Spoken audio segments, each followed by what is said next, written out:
Do we have a couple in, but okay. We're going to go ahead and get started. Thank you. Good afternoon, everyone. It is absolutely an honor and privilege to see you all and host you, especially in this new Fort Bend County Office of Emergency Management facility. I hope you looked around. This is actually where we will be managing our, in case we run into any kind of emergencies in Fort Bend County moving forward.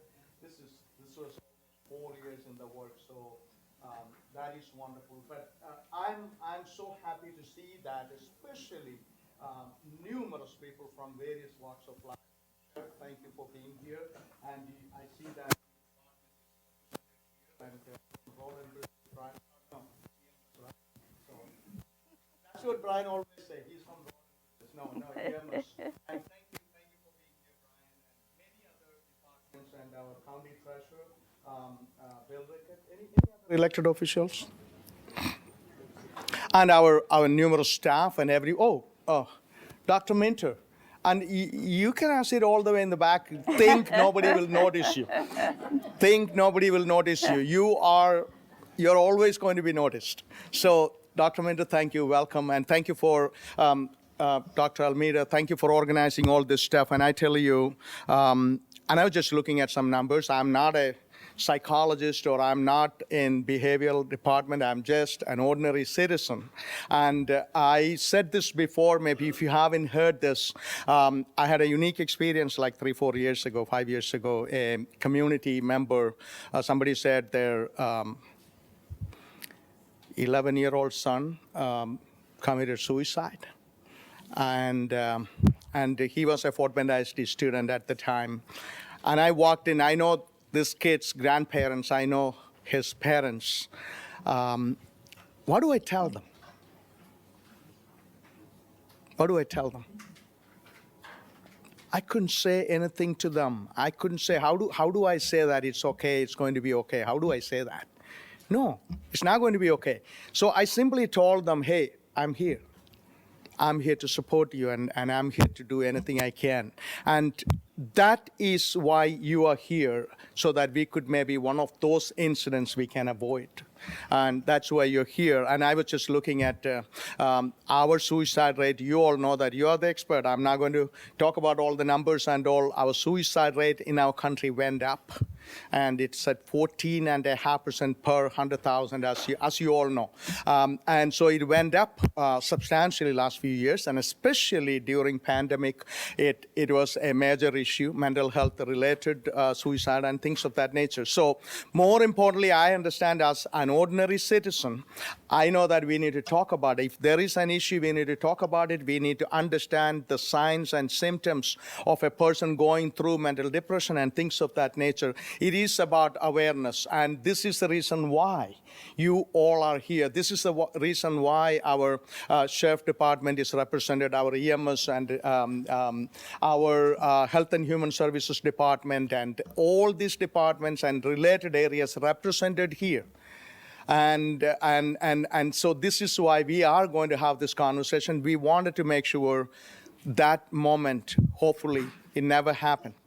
And also a mother told me, this is also maybe some of you heard I say this, mother told me by split second she was able to save her daughter, 17-year-old daughter. And this is also like maybe 3-4 years ago. And these are happening right in the middle of where we live. It is happening. And also, another thing also I mentioned is almost 30% of Fort Bend residents are foreign born. And they don't understand how things work here. And a lot of things don't. And also there is a major issue in their community is their children live in American society. Many times these parents live kind of in a whole different reality, and so that many of these children are confused, and they don't know what is going on and who to talk to and all that stuff. Our county have that issue. So you are taking the time today to understand and learn and what you can do more to make our county a better county. And as you know, we are exponentially growing, and the latest numbers showing that 882,577 from June, updated unofficial census numbers. So it is keep going up. And anytime a county grow the pace we are growing, we are going to have problems. And this is one problem we are going to deal with. But I'm so glad so many of you saying this afternoon, hey, I can do something about it, and I am going to do something about it. And that's why you took the time to come here and sit and listen and understand, so that I could save one life. One starfish I'm going to pick up and save one life. And so that's why you're here, and I'm so thankful you're here, and I appreciate you, and I love you. And let's learn how we can save that one life. And we start with one. Thank you.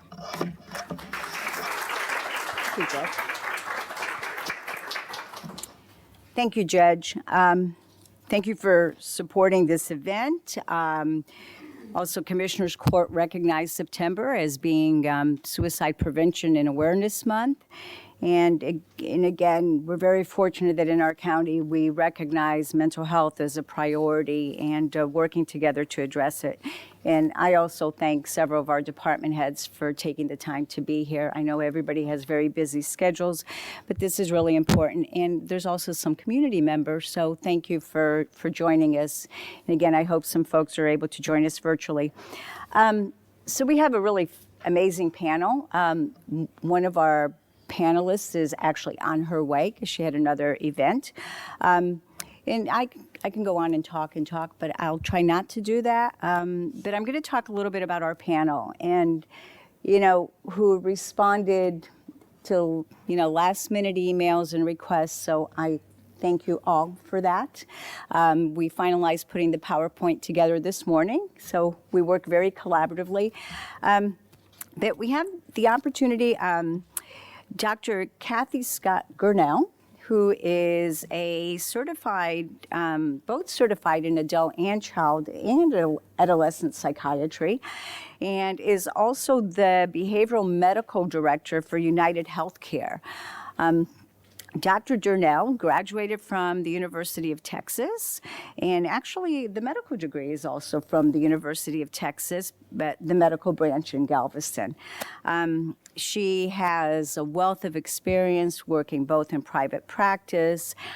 She's also published and actually has written a book also, very involved in her church, and is really doing some amazing work. And she'll talk a little bit more about that work that she's doing. But Dr. Scott Gurnell will be our first presenter. And then it will be followed by, I'm just going to do a quick introduction of our panelists, and then they can, then I'll turn it over to them. And then Renee Tomczak. Did I get it? Yes. Now, I've known Renee for several years, so I should be able to pronounce her last name, but there's a C in there that makes it difficult. Renee actually came to Houston back in 2018, and she is the Chief Executive Officer of Mental Health America of Greater Houston, which actually includes Fort Bend County. And she has done an amazing job with that organization and leading that organization, not only into, expansion of services, and she can maybe talk a little bit about that, but really making it a sustainable and responsive organization. She's done that in Houston, and she came to us from Indiana, where she was also very successful in her work. And I had forgotten this thing. She actually worked in developing housing services for people with chronic mental illness. So we might be talking again, because that's something that we have a big need for. So she has a degree actually in communications and public relations from Purdue, and then a master's in business administration from Indiana Wesleyan University. So thank you. And then our other presenter that is not here, and I'll introduce her later, is Jennifer Battle. Jennifer Battle actually is the Senior Director of Access and Community Engagement, very long title, for the Harris Center for Mental Health and IDD. But most importantly, she manages the 988 line, the new 988 helpline, the crisis center, and she is also on a co-chair of the steering committee for the National Suicide and Mental Health Lifeline. So Jennifer is a wealth of knowledge, and she'll talk about not only what that looks like, how that 988 helpline is helping, but also what she sees in her work at the crisis center. I mean, it's amazing what they do with that crisis center. It's a regional crisis center. And then last but not least, I feel very fortunate and privileged to have what I think is an amazing working relationship with our sheriff's office. We've had that for years, and we continue to grow and enhance that relationship, not only in terms of supporting the crisis intervention team, but always working together of how we can provide services, mental health support to our law enforcement, which is critical, our first responders, working with the critical incident stress management team. So we have both Captain Tiffany Budnick, who is the support services manager, captain. I knew I was going to get something wrong. And she works with OEM in emergency communications, and she's also our critical incident and stress management coordinator. And I think something else, but I'll let you add that, Captain. And then alongside Captain Budnick is Deputy Kayla Elwood, who has actually worked for 12 years, mostly in patrol. And she's been a field training officer, a hostage negotiator, an instructor, and a certified mental health officer. But I've had the pleasure and privilege of also working with Deputy Elwood because she actually did her practicum, her internship for her LPC. So she's working on becoming a licensed professional counselor with behavioral health services. But again, that's an example of the great partnership between behavioral health services and the sheriff's office. She is also a critical incident stress management team lead, and we've been working to see how we can expand her role to provide mental health services to law enforcement. So with that, I am actually going, I have a couple kind of my introduction slides. I forgot, I'm sorry. Next slide. Actually, the first slide. Oh, we already did that. See, that would have helped me remember the name. So, so just a couple of facts that, and we'll make this available to folks. And also our presenters, I'm sure, will repeat these facts, but I want us to pay attention to this. There's a lot of words up there, but pay attention to one person dies by suicide every 11 minutes in the United States. And that's based on 2020 data. As the judge said, our rates of suicide have gone up. Suicide was the second leading cause of death for people ages 10 to 14 and 25 to 34. We have very young people taking their lives by suicide. 46% of the people that died by suicide had a diagnosed mental illness. Mental illness, depression is a risk factor. Transgender adults, and I would add transgender youth, are 12 times more likely to attempt suicide than the general population. Next slide, please. Okay, so in Texas, it's the second leading cause of death for both ages 10 to 24 and 25 to 34. Our young people are very at risk. In Texas, the rate of suicide of adolescents between the ages of 15 and 24 is higher than that of the United States. In 2020, 55% of firearm deaths were suicides, and 58% of all suicides were by firearms. And I think that's really important because when we talk about lethality and minimizing the risk and lethality. And again, this is something really important. The suicide rate for white men above the age of 85 is the highest in both the United States and in Texas. So it's really important to think about which populations are at risk and how we intervene differently with those age groups and with those populations. So really important to think about. Suicides impacts people differently. We know that access to firearms is a risk factor. We know that social isolation is a risk factor, but then also let's pay attention to these groups that seem to be at higher risk for suicides. Dr. Scott Gurnell, do you? All of the above. Okay. Thank you. I have so many names. Good afternoon, and thank you to Dr. Minter and Dr. Alameda for having me today. This is a serious conversation, but I'm one who like to have a little fun, so I apologize in advance for that if I have a few dropped lines. On my way in, I must say that I have to find out what kind of trees we have out here because my allergies activated immediately just from the walk to the car. So if you see me sniffing, it's all allergies, and it's those trees. I need to find out what they are. Suicide, suicide, suicide, suicide awareness, suicide prevention, suicide, suicide. Is there an echo in here? No, emphasis. I'm concerned that what we most fear, we avoid talking about, we ignore. And today we really want to emphasize that it's okay for suicide to be a conversation in your home, amongst your friends. It's okay to ask your children if they're having thoughts about taking their lives. You will not trigger a suicidal behavior by asking that, but you may prevent and save that one life that the judge mentioned. Next slide. Oh, next one. Okay, I was not going to really touch on this because we heard some of these trends already, but I want us to know that our youth are in trouble. And just from some of what I've seen and heard over the past few years, I'm going to share a little bit about where that's coming from or where it may be coming from.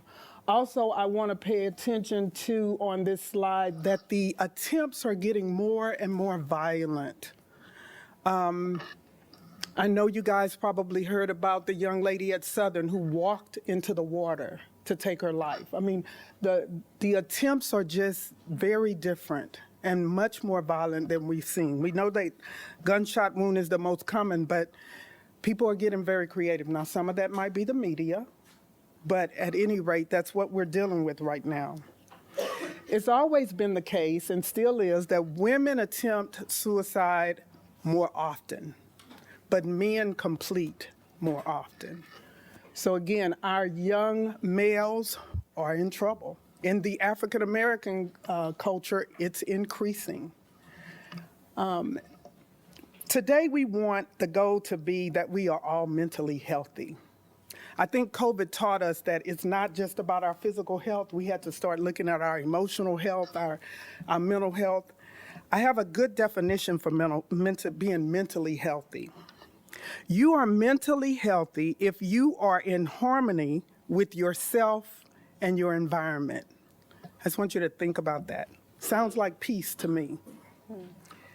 Next slide. Before I go into this next diagram, I do want to share that some of the risk factors that we have noticed in psychiatry and in the literature is something we call ACE, or adverse childhood experiences. These are experiences that we might be exposed to throughout our life, and they may impact us for the rest of our life. Things such as your parents divorcing, things such as death of a parent, exposure to domestic violence, a parent leaving, the abandonment, abuse. All of these are examples of childhood adverse experiences. And the literature shows that if a person has 4 of these experiences, they are at higher risk for mental illness and for physical illness. So now, put on top of that something that we all went through, and that's the pandemic, as well as all of the racial unrest. We were all in this survival, fight versus flight mode for a whole year or more, and so were our children. So we wonder why our rates are going up. Even before the pandemic, it was going up. Some of that we're concerned about the media. We're concerned about bullying. We're concerned about all of those ACEs, some of those ACEs that I mentioned. But let's look at what happened to them during the pandemic. To survive, to live, we had to shut down the world. We had to shut down their development. So if you just imagine the growth you had between middle school and high school, almost 2 different people, right? And then from high school to college, or if you didn't go to college, the working world, another 2 different people. A lot of growth occurred during those periods. But to grow, you need a group. They didn't have a group. So a lot of our children, our young adults missed the opportunity to develop emotionally. Even in college is where we decide what are our boundaries? What is the thing that I'll never do? We decide that in college. Where is my faith in my everyday life? We decide some of that in college. How do I protect myself? How do I resolve conflict? All of these how-dos come naturally during development in high school and that post-high school years. Our kids miss that. So now they're faced with life and not knowing how to handle it. So, a lot of times we talk about people losing hope. Let's try people living without hope. Hopelessness is a big component of suicidality. This diagram I absolutely love. It has nothing to do with suicide. But what it does have to do with is transformation or change. And so I want you to imagine, if you see that accepting actual, all of our transformations, our changes, our growth start with a disorienting experience, even suicide. Something happens, unless it's genetic, because we do know that depression can be genetic and run in families. But if it's not the case, something disorients us and throws us off. It can start a spiral downward, a spiral into hopelessness, unless we engage in a process of transformation, a process to gain hope. The first step there is critical reflection. Think about the pandemic. None of us could do anything about it, but we all started looking at ourselves. We started looking at, how am I living? What am I appreciating? What can I do without? That is what disorienting experiences should do, cause us to self-reflect. Then when we self-reflect, we recognize our weaknesses, we recognize our strengths, and we acquire skills. Now, there's a lot of ways to acquire skills. We could read, we could use our faith and pray, we could go see a mental health provider. We don't have to wait until things get to rock bottom to go seek help. A good therapist you vibe with is like talking to a best friend and telling all your secrets and not being judged, and helping you discover the strength in you to overcome whatever it is you've been through. So, acquiring skills, let's acquire those skills. But look in the middle. What does it say in the middle? What does that mean? Anybody, what does that mean? Sharing and dialogue. Yeah, you have somebody with you. You're talking. Remember we said we don't talk about suicide? We're talking. So if that's crossing my mind, talking to my best friend or to my parents or to somebody who pours love into me to let them know, hey, I'm not feeling too good. Things are not going too well. So I'm talking about it. As I talk, I might find out somebody else I know has already been there and survived and can tell me how they're mentoring. They could mentor me through it. And then as I gain those skills, I become more peaceful, more hopeful. Now I can be a mentor and share with others. Now we can see, instead of things spiraling downward, we're striving and we're going for our idea. So this is just to remind us that hope is so important, and we have to help our children, our loved ones, to see and find hope. Next slide. So as a psychiatrist, I can't leave you without some symptoms and some prevention. So this is a mnemonic. It's a mnemonic that is from my parenting book, The Economics of Parenting.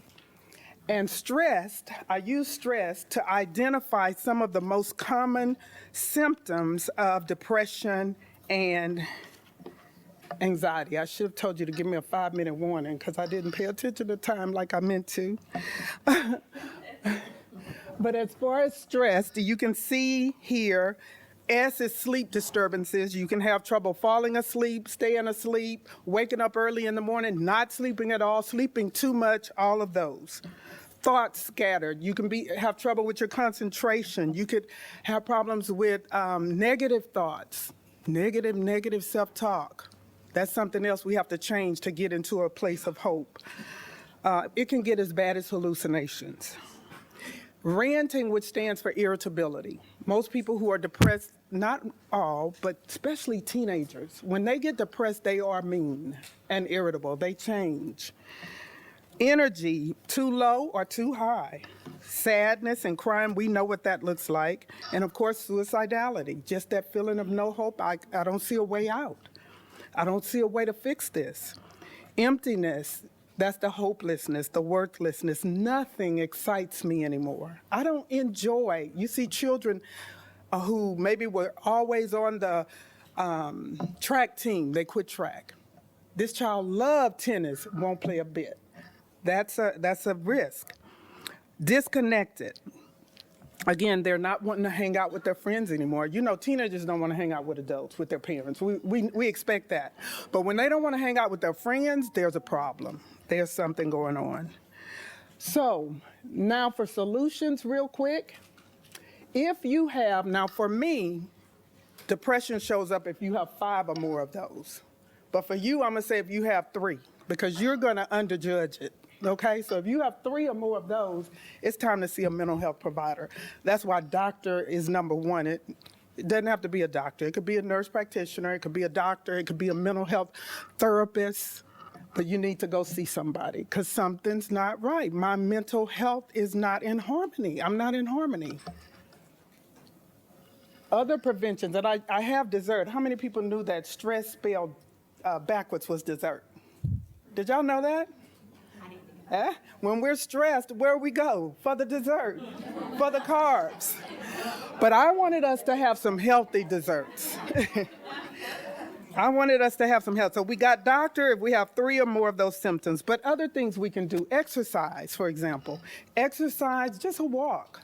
These things produce neurotransmitters that are pleasurable to you. So it changes your focus from whatever the problem was to nature or whatever you're enjoying as you're walking and as you're exercising. Spiritual habits, find some, get some. I don't know who you believe in, what you believe in, that's your business. But spiritual habits can strengthen you. Structure your time. Make sure one of the things I like to remind people is, and it'll come up later, is have goals. Whether it's a yearly goal, whether it's a monthly goal, a weekly goal, a daily goal, set goals and celebrate every bit of accomplishment you get.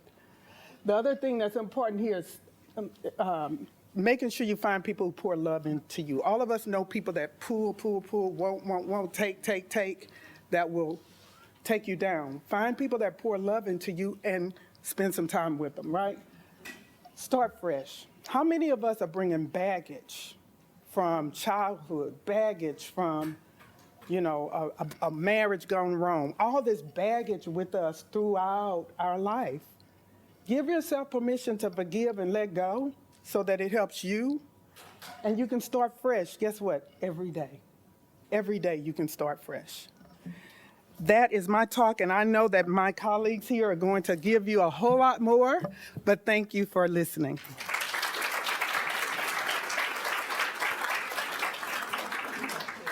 Renee? So if I stand up, that means you have a 2-minute warning.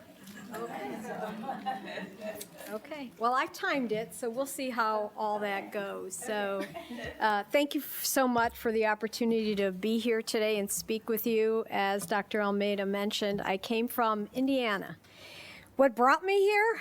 The honest answer, the weather. Now, that might sound weird to you. Why would I come to a place that for 5 months of the year is 97 degrees? I left the Chicago area, while Indiana, but the Chicago area. I see some heads nodding. I was done with winter. So that's why I came. Let me tell you why I'm happy to be here. I am happy to be here in this greater Houston area because health happens here, unlike a place that I came from. What I have found here, and this is another example of it being here today, is collaboration to solve problems reigns supreme here. And you should all be so very proud of yourself and how you all work together to address various issues. So you may not be familiar with Mental Health America, so let me tell you a little bit about us. We are an affiliate, one of 142 nationally. There is a national organization. All of us who work at an MHA, and I worked at an MHA in Indiana, that's how I found out about the job here, to come here. We all do different work. So I came from an MHA that worked in early childhood, 0 to 5. I know the good doctor and I could have a lengthy conversation about how important those years are. But I'm really excited to be here. Primarily our work is in systems change. And let's see if we, slide please. So these are the current areas that we are working in. So to advance wellness in the community. I am a resident of Missouri City, chose that to be my home, so very much in love with Fort Bend County here. One lens in which we operate from is that trauma-informed perspective. So think about the geography here in Houston. We're unique as compared to some other parts of the country that we are susceptible to many adverse weather conditions. I came after Harvey, and I know Harvey was not the only one. And the trauma that I could see in my staff when it would rain was something I had never seen before. So we're in a very unique place in the country. When you add to that socio and economic strife, just saying that phrase, I know a bunch of things are coming to your mind about what we're experiencing as a country. When you put all that together, an individual living in this greater Houston community is more than likely not to have a history of trauma. Next slide. So I'm going to I really like, when I have an opportunity to talk to people, to provide with some takeaways. So this is a takeaway for you. So an important resource that I think to share with each of you today is Mental Health America's online mental health screening tool. It takes 5 minutes, and as you can see at the top, it's free, it's confidential, and it's anonymous. So I would encourage you all to take a screening for yourself, even if you feel you're fine and not experiencing any issues. There are a variety, as you can see, I think there's 11 or 12 different screening tools that you can use. So take one yourself, and if you believe the way that we do, in that this is a valuable tool, share it. Share it on your social media. Share it on your websites. And with those you care about. And in a few minutes, I'll share what the data is that we get from this. So what we've learned in the, I think it was 2014 when we started the screening data, is that we know stigma exists around mental illness, even in the wake of the pandemic, where I think more people understand it than not.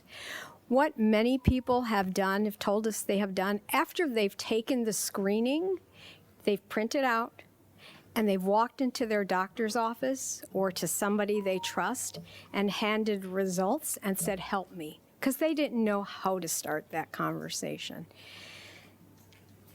And then help can happen. So we're going to move on to the next one. So you can access that screening through our website. I'm going to share a quick snapshot of what our screenings indicate for the month of October here in Fort Bend County, and specifically around suicide awareness. I just pulled some information out. I'm not going to read it. One, I can't see it from here, but it's pretty alarming. This is for August, right? We have seen results like this throughout the pandemic. And I'll be honest, I can't remember exactly what our total numbers are for just Fort Bend County, but I'm going to talk about the greater Houston area. In 2019, about 3,000 people in a year took this screening. In 2021, 21,000 people took this screening. And even though the pandemic and we're moving through all that, the numbers will be higher for this year. That's a good thing. People are really taking the time to really care for their mental health. So we're not the only screening available, and don't set ourselves up that way. We only capture a small fraction of those affected. And while we cannot draw conclusions based on what we report, these screenings provide the most direct, real time, right? This is August 2022. We get this information every month. And if you would like us to send the full report to you, check in with me. I'll add you to the list. We're happy to do that. What we are doing here is identifying a help-seeking population earlier than ever before, which gives us a new opportunity to address mental health concerns long before they become a stage 4 crisis. And in case you're not sure what I mean by a stage 4 crisis, this is a general philosophy for all MHAs follow, right? I don't know, the first time I heard that comment, stage 4, where my mind went is cancer. That's what we hear. What stage cancer are you?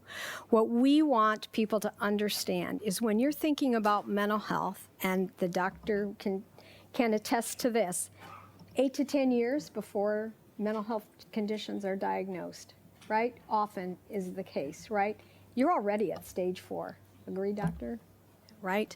So we need to think about mental health from the very beginning. We don't want people to get to that stage 4 crisis where they are having these thoughts around suicide.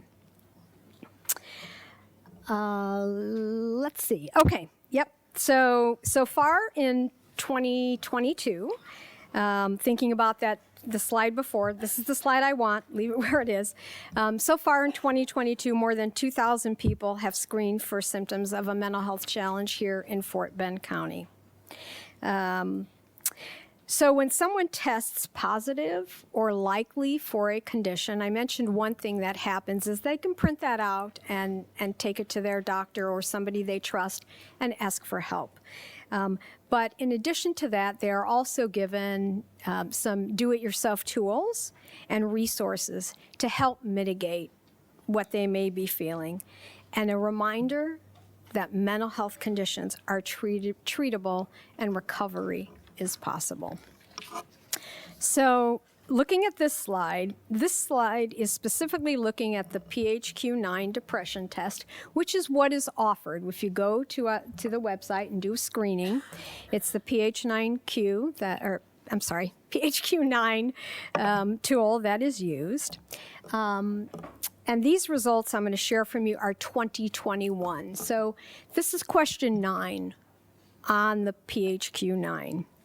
And you'll notice that in addition to the test itself, this particular question, if you check one of those three, if you choose one of those three, that red box comes up immediately without waiting till the end of the survey for you to get your results, and directs people immediately to help. So in 2021, 1/3 of people taking the test, and again, this is Fort Bend County numbers. In 2021, 1/3 of people taking the test were experiencing suicidal ideation. Of those, 63% were female, and 65% are between the ages of 11 and 24. Again, I'm going to go back to the good doctor and what she said. It's our youth, right? Next slide, please.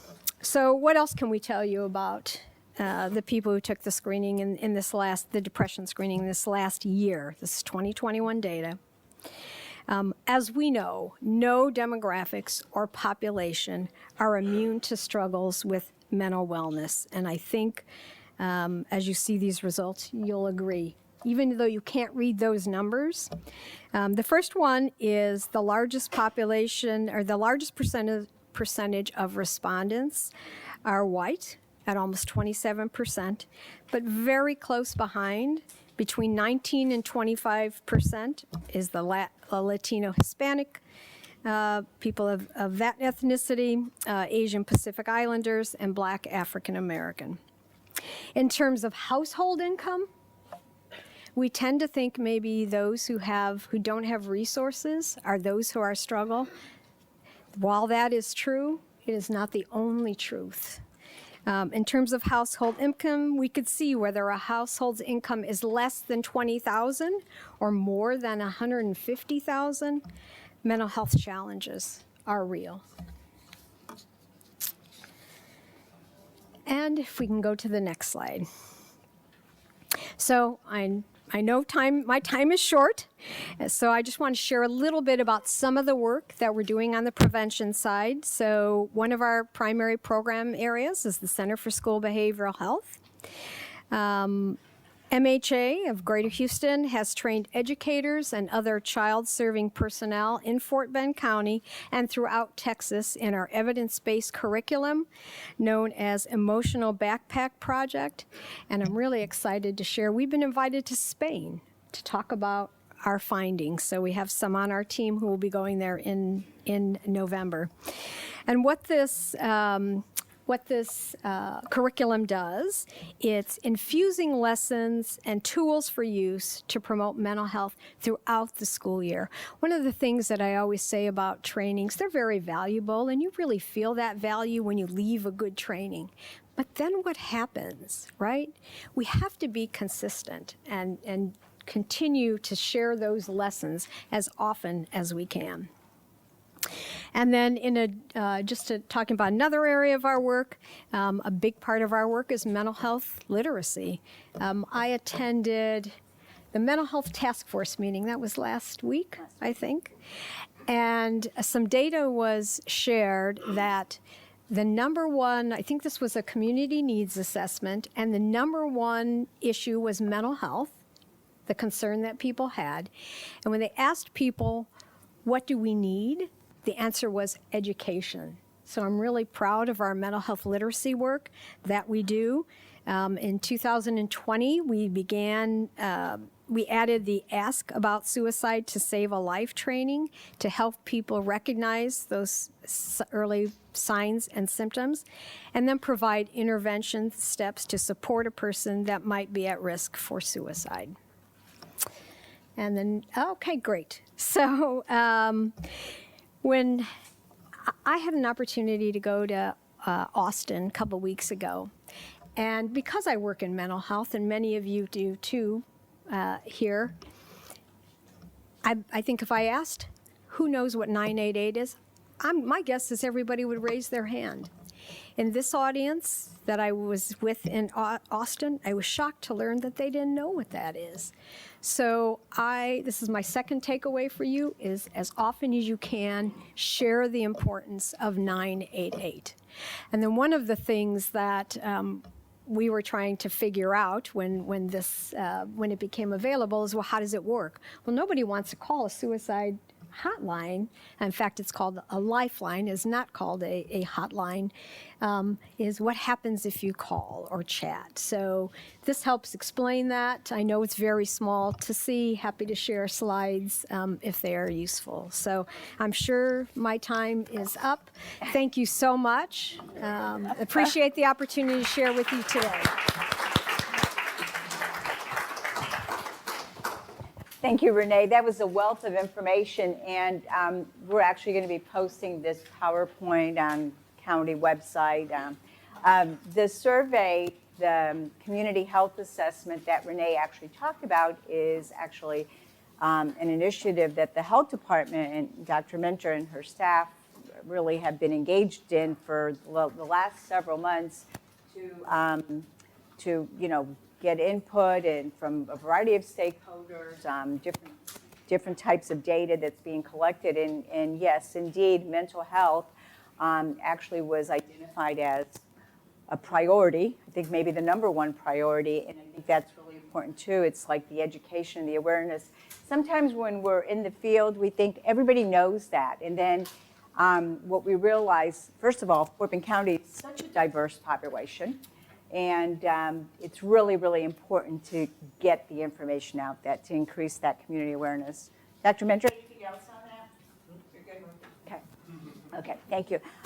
This is perfect, and we really didn't practice this, so you can tell, but there is a segue. And our last presenter is actually Jennifer Battle, as I mentioned, who is actually going to talk about this 988 Lifeline that she manages for 47 counties. Did I get that right? More or less? Maybe more? Okay. But before that, Captain Budnick and Deputy Elwood. Yes.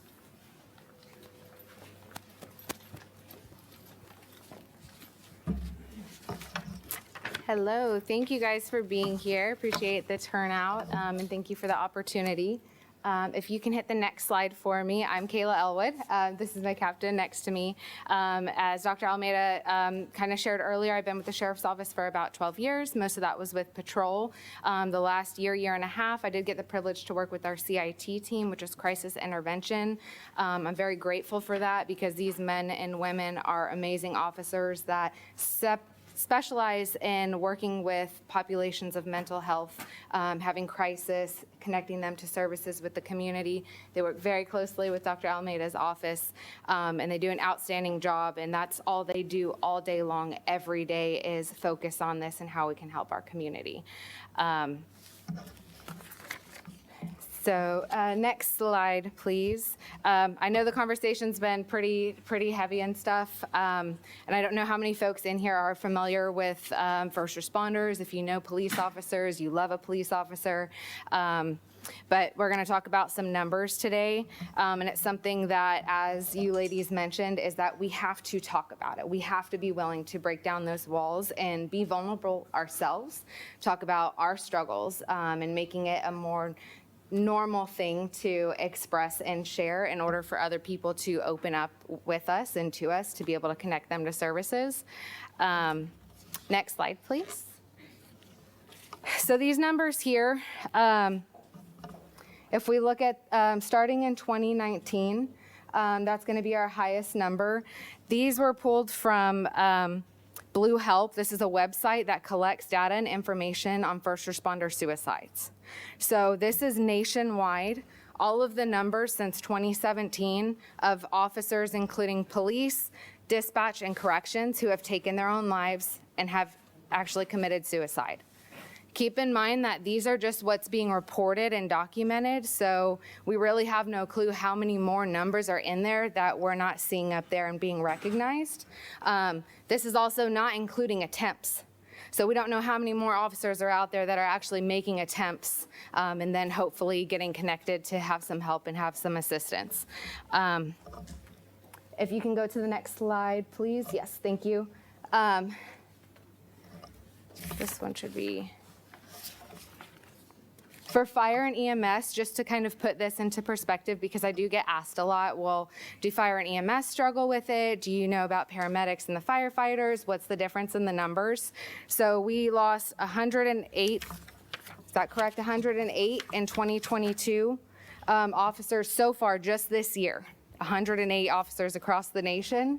And this is nationwide for fire and EMS here. This year, 13 of them have taken their own lives.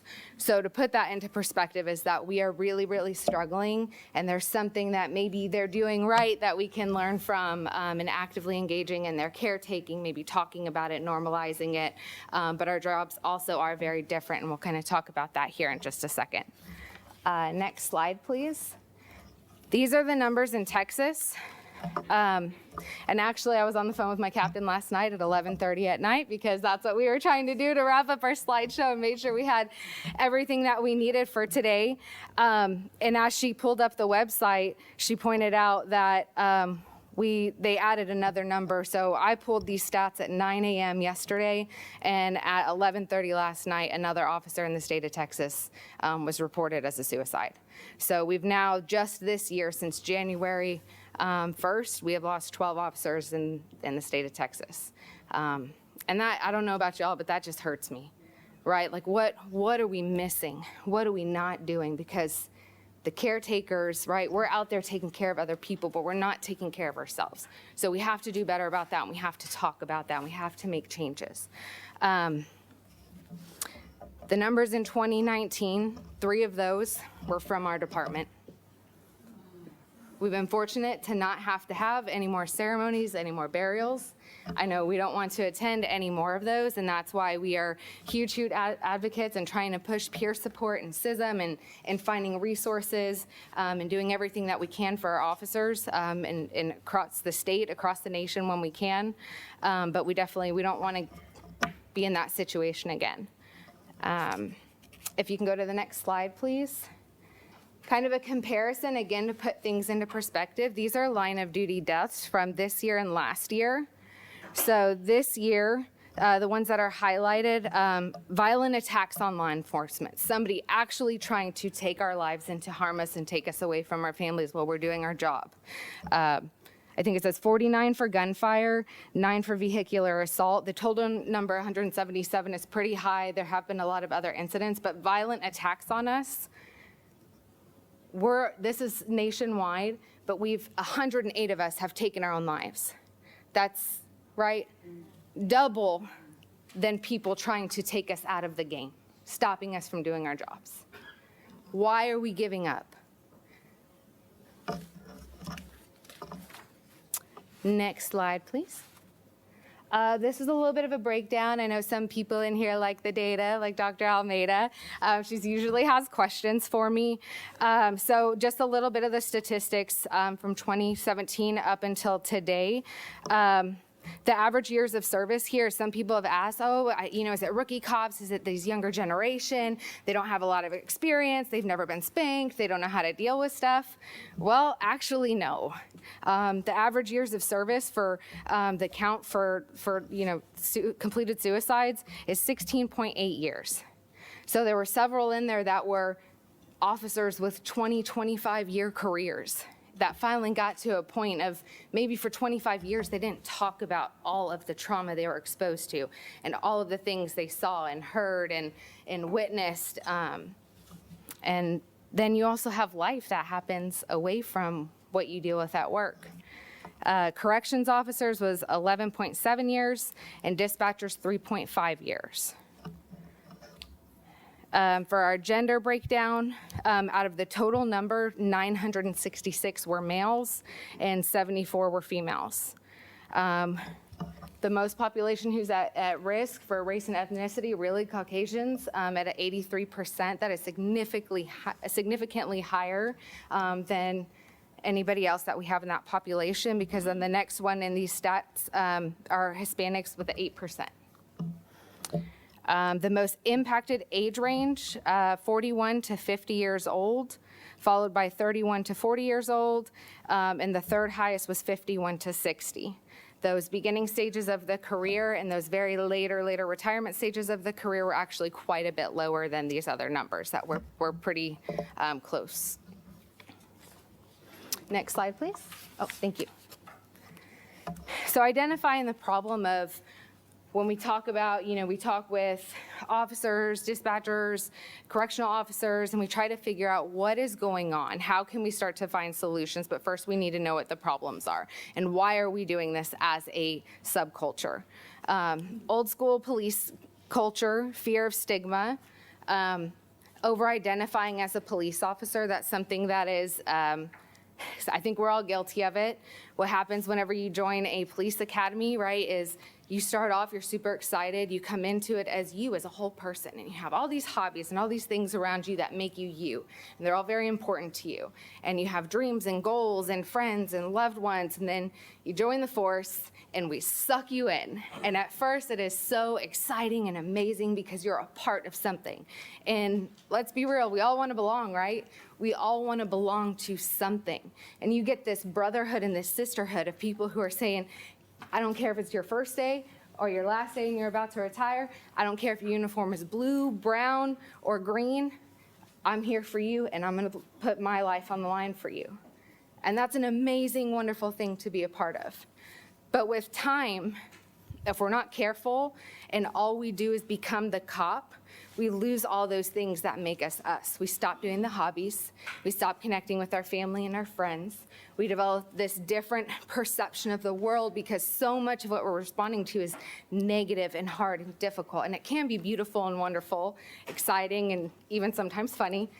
I have some of those like, I cannot believe I just went to that call. Like, I got to journal this. But it kind of changes your perception. And then it changes those relationships. That can lead to when you're only being a cop, even when you're at home, and you're not really like letting yourself out of the uniform, we get stuck in states of hypervigilance, right? If we're not talking about it, we're not talking about the traumas, we're not talking about those experiences when we had to pull our gun on somebody and we were scared that we were never going to see our kids again, or that we were scared we were going to take somebody else's life and they weren't going to get to see their kids again.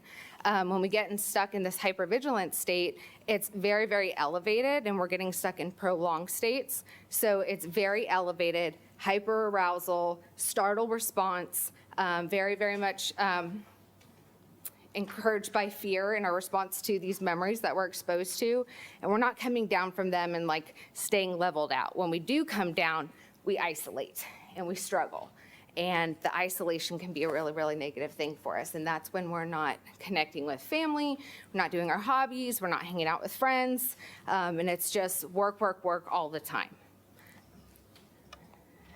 So cumulative post-traumatic stress, vicarious trauma, alcohol and substance abuse. That, is kind of honestly when we first started law enforcement, and Captain Budnick here was an FTO whenever I first started. I had the privilege of hanging out with her a couple of times. That culture was, suck it up. If you're affected by a scene, then sorry, kid, you're probably not tough enough to do this job. You probably need to go tell your supervisor, whoever, you need out. Maybe there's a spot for you somewhere else, but maybe you just need to get out of law enforcement. It was not encouraged to talk about stuff, and it was very much discouraged. That if you needed to talk or you needed to cry, you had emotions, you had feelings, and you couldn't handle it, and you weren't cut out for it. And then the go-to thing was, if you're bothered by it that much, go have a drink, or let's go out and let's go meet up at the bar and have shift parties. Fortunately, I think that is changing. We're definitely encouraging that, right? To be able to talk about it and not to just hide behind the bottle, because it doesn't fix anything. It makes the hypervigilance and the stuff that we're experiencing with our brain functions, it makes it worse. Difficulty finding adequate services for first responders. They start to question and wonder, what if I get labeled? What if I get diagnosed? What happens to my job? What if I do need psychiatric care because I'm having these thoughts? What if I tell someone and they put an EDO on me, stick me in a hospital, and I have to seek psychiatric care, and then they decide, oh, you're really at risk for suicide. Now we're going to hold you for X amount of days. What happens to my job? Do I get FMLA? Do I get support? What if I need medication? Can I still do my same job? And they have all these questions.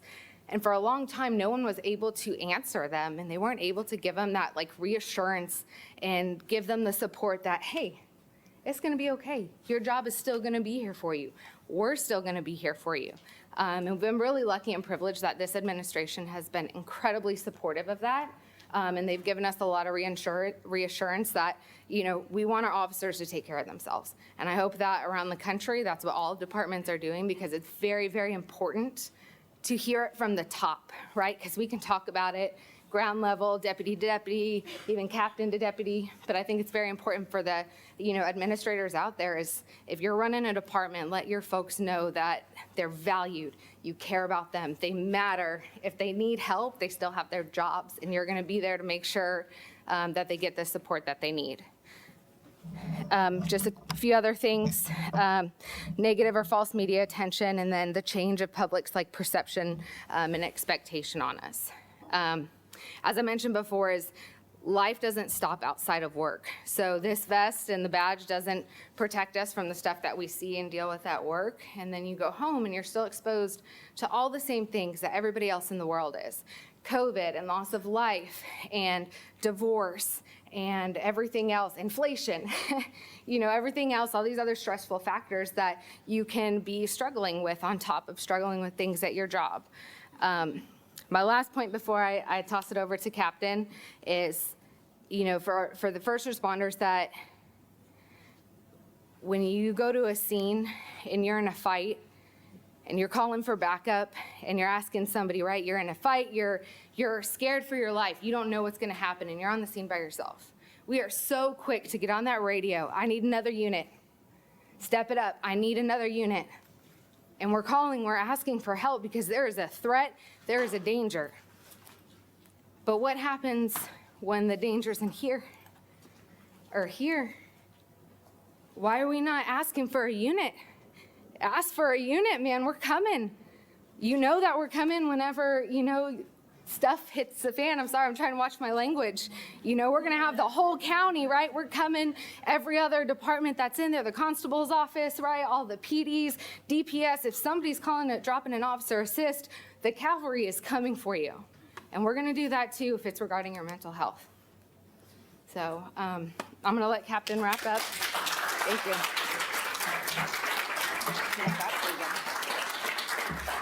Thank you, Kayla. First off, for all the doctors in the room, I am not an alcoholic. I feel like she may have. I did not tell her to go and drink afterward, just for everybody watching also. My name is Tiffany Budnick. I'm a captain at the Fort Bend County Sheriff's Office. I have been at the Sheriff's Office for 18 years, 18 total years in law enforcement. So the stats that Kayla talked about up there, the years of service and the suicide and things like that, that's something that really sticks out to me because I'm already hitting that spot. I've done many things in the sheriff's office. Like I said, 18 years. I went to our academy. I started in detention. I transferred over into patrol because I'm an adrenaline junkie, okay? And I like to do those things. And so I spent the bulk of my career in patrol. I was a field training officer. I was on the SWAT team. I promoted to sergeant while in patrol. And then I kind of wanted to make myself more well-rounded and move up in my career. And so I had the opportunity to move into investigations. And so as a supervisor, I moved over into investigations. I did all those things and they were great for the operational aspect of work. But this type of stuff was just, I say this type of stuff, but this awareness, this mental health, the importance of it really didn't hit me until I was a lieutenant and moved over into the crisis intervention team. I came to work one day and my boss said, "Hey, you're it." And I said, "Okay." So I wrapped myself and got involved with Dr. Almeida and with our crisis intervention team that was already established. And I knew this was there, right? But like Kayla said, we never talked about it. It wasn't really a thing that we like to talk about because what do we always say? It's no different than with your kids. It's no different than with your spouses. You don't want to open up that can of worms because then is it the awkward silence? Now what do I say? Now they said, yeah, actually I have been thinking about hurting myself. Yes, I actually have thought about what if I'm not here on this earth tomorrow? Now what do you do? And in our profession, we just don't talk about that. We don't want to talk about that, right? Because we're the fixers, we're the doers. We show up, we put a Band-Aid on whatever the problem is going on, and then we move on to the next call. You know, but being over the crisis intervention team, I started seeing more and more how much of our own were really impacted in our agency. You know, Dr. Tomzak, am I saying that? I'm probably butchering. I'm sorry. I'm probably butchering your name. I apologize. But it was said about stage 4, right? And so our crisis intervention team does that. It responds for those folks that are at that point in that stage 4. But it doesn't, you know, mental health and mental illness and things like that, it doesn't care who you are. It doesn't care what neighborhood you live in. It doesn't care what job you have. It doesn't care any of that because it affects everybody. But our very own crisis intervention team has responded to first responders, police, fire, EMS, you know, doctors, you know, all kinds of people. But I really started seeing that it was impacting people more so than I thought in our very own agency. And so we already had a critical incident stress management team. But I'm so happy that with this new administration, they have really done so much to be proactive. And that's what our goal is. And that's what one of my goals is that to reach those folks, because I'll tell you what, the younger people coming into our profession, they got it. They are the ones coming to us and telling us, hey, I'm not okay. We need to have a debrief. I need a timeout. And that's important, but we're not hearing it so much from either the ones that are at that 15 years, 16 years, because yes, it is true. We came up and we go to the calls and it's go to the next call, go to the next call. And then finally, when you get home, you've given everything that you have. And I know a lot of you have done the same thing at work. You give everything that you have, and then you come home and it's like at the drop of a dime, your kids tell you something if you're in that phase, because I'm in that phase with my children. I have an 8-year-old and a 4-year-old, and she likes to just make herself boneless and fall on the floor when she's ready to have a tantrum, right? And sometimes if you've had a hard day, y'all know, see, you're laughing, right? When they're just boneless and just, hey, come help me. But, you know, as a parent, when you've given everything that you could possibly give to those at work that you work with, and then you come home because we're not really looking at ourselves and helping to make ourselves stronger, then when our children have those moments, then what do, right? We either just kind of shut them off, hey, you're gonna be okay, or we really don't take the time to listen, or we're in our phones. Who posted something on Instagram? What's going on Facebook or Snapchat, or, you know, we're making all the pictures and everything like that with the duck faces and showing off this great life, but really, is that our reality, right? And I know a lot of kids deal with that. That's their reality, is what is happening on social media, but we have to continue to talk about that isn't really reality. Because I tell you what, you know, when Judge came up here and said that another kid took their life, that hurts us as law enforcement. Because believe it or not, y'all's kids, your parents, your loved ones that do these things, that get to that point of hopelessness and take that action to end their life and no longer be here, and we respond, they're our family too. Those are our kids too. We look at it no different. We look at it no different. And so our goal is to be proactive with not only our crisis intervention team, not only with CISM, with community partners, to be able to help build that connection within our own line of work to have those hard conversations. And I like what you said, dessert. You didn't add the S though, I just wanted to point that out. I'm trying to keep my boyish figure, so I'm all about desserts here. But I like that, and I'm gonna use that because I wanna make that my goal, is to be able to give more desserts, you know, to our first responders and to help them out. You know, we're all connected by our stories. And I think sometimes we miss that. And I know with the pandemic, everything kind of shut down and we were forced to just do this virtual thing. And I talked to Dr. Almeida a lot about it because it is important to have that connection. So if you take away anything from this, I know it does seem like it's all doom and gloom, but trust me, we're working on it. We're doing everything that we can. You know, it's always one of those things where we're kind of like children at heart. We really want it all to kind of tie in and hurry up and happen right then and there and overnight. But the reality is it's not. And that's your reality too, that it's not.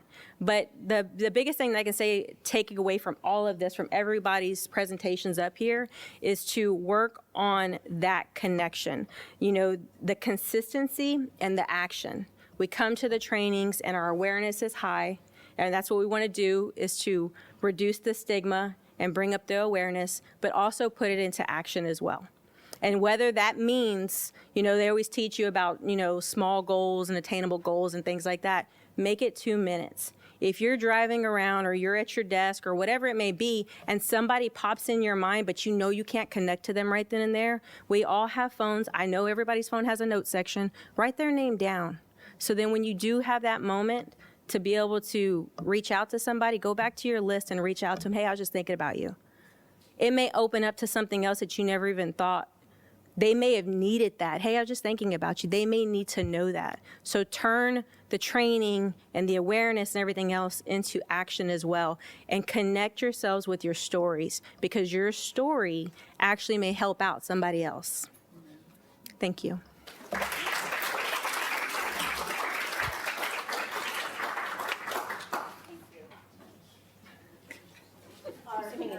Yes, yes. Jennifer, it is you. Our last presenter, Jennifer Battle, is actually the Senior Director of Access and Community Engagement, again, for the Harris Center for Mental Health and IDD. And she manages the crisis line and everything else. So she's going to talk to you about that. And it's she has a wealth of experience in this field and has been doing this for how many years? Bunches, Well, lots of them. yeah. But I'm only going to talk for a couple minutes because we have a hard stop at 12:30. Yeah, 1:30. We're- So I don't know. I'm gonna cut back just a little bit, but You now just- we're all yeah. friends. But we- So We will also stay individuals. you're gonna stay. more Yeah, information. after we'll stay. So first off, kudos to everybody going to a lunch and learn about suicide prevention. So that's a tough way to spend your lunch. I really appreciate. I missed the first speaker, but I appreciated hearing what I did because this is what I talk about all day, every day. So sometimes you forget that it's not what everybody else talks about all day, every day. So hopefully you gave yourself a little bit of grace after we're done here. Like, it's a beautiful day outside, go take some deep breaths, maybe a walk around just the sidewalk because it's actually really hot. But just do some self-care because this is a rough one. And you know, I really just want to sit and chat with my colleagues because I have so many thoughts about kind of all the wonderful things that they've said. Next slide, please. So we already covered, Renee did a great job kind of introducing you to the concept of 988. I think obviously everybody in this room is highly aware of the fact that we have mental health challenges going on in the United States today. So we have problems with people dying by suicide. We have problems with people not accessing care. So we don't need to go on this slide. So look at us going fast. The good news is that what I think you also heard loud and clear from my colleagues here is that despite all of these things that are happening that sound like really overwhelming and super scary and sort of like, what do we do about all this? What's my role in the middle of all this? Is that we do know that there's hope. And we do know that way more people choose to live through their suicidal thoughts than choose to die by them. And that's a win for all of us. Right? So our job is to just get over that hump, right? So those folks that are not at the point yet where they've made that firm decision to live and move forward and help them figure out what they need to do and can do and how we can help them move forward into that hopeful space. The other thing that we know for a fact is that talking to people helps, again, as evidenced by some of my colleagues here. Number one thing to do in the midst of any sort of crisis situation is to reach out to somebody. And the reality is that a lot of you got people. A lot of you, if I were to go around the room, if we were going to be spending the day together in a whole training, that's what I would do. I'd be like, who do you talk to? When you had a bad day, something's going on, like who's your person? Most of you have several people. I talk to this person about this type of stuff. I talk to this person about this type of stuff. I talk to this person about this type of stuff. However, you might not have a person that you talk to about mental health stuff. And there's a million reasons why you may not do that. And all of them are totally acceptable. So who would you talk to about mental health related concerns if you're having thoughts about suicide, if you're having thoughts about death, you don't know how to process that, you definitely aren't ready to maybe even like put words to it. Maybe it's thoughts that you've had just kind of tumbling around in your mind, but you've never actually had to say it to anybody. We know that calling and talking to an anonymous and confidential place works. We know that people calling out and reaching out to Lifeline saves lives. We don't save people's lives. People who call us make the choice and the decision to save their own lives. We are a conduit and a moment for them and a safe place for them to start putting words to their feelings. We are the place where people can start to collect their thoughts so that they can make that next step and reach out to a nurse or a doctor or a family friend or a colleague or whoever the next person is along their journey. But we got to start somewhere. And for a lot of people, it starts with us. It starts with a local crisis line. It starts with 988. Next slide, please. So that's why I feel hopeful. People always say, Jennifer, how do you do all this suicide work? Which I've been doing for 25 years, by the way. So, and I know I don't even possibly remotely look old enough to be doing anything for 25 years, but I have. And so how do I do suicide prevention work every day, all day for 25 years and still feel like I live in a world of hope? Because on my line, we talk to, 500-600 people every day. That's amazing. That is hope. 500-600 people every day make the choice to reach out and talk to us in their lowest moment. Man, if that doesn't make you feel good about how you spend the day, like, I don't know what. And I know y'all have amazing jobs in here too, or you wouldn't be here. You're all in frontline work, or you're working in, support and help services. So you know what I'm talking about. There's just something really powerful about being in a space where you know the work that you do makes somebody else's day better. That's a gift.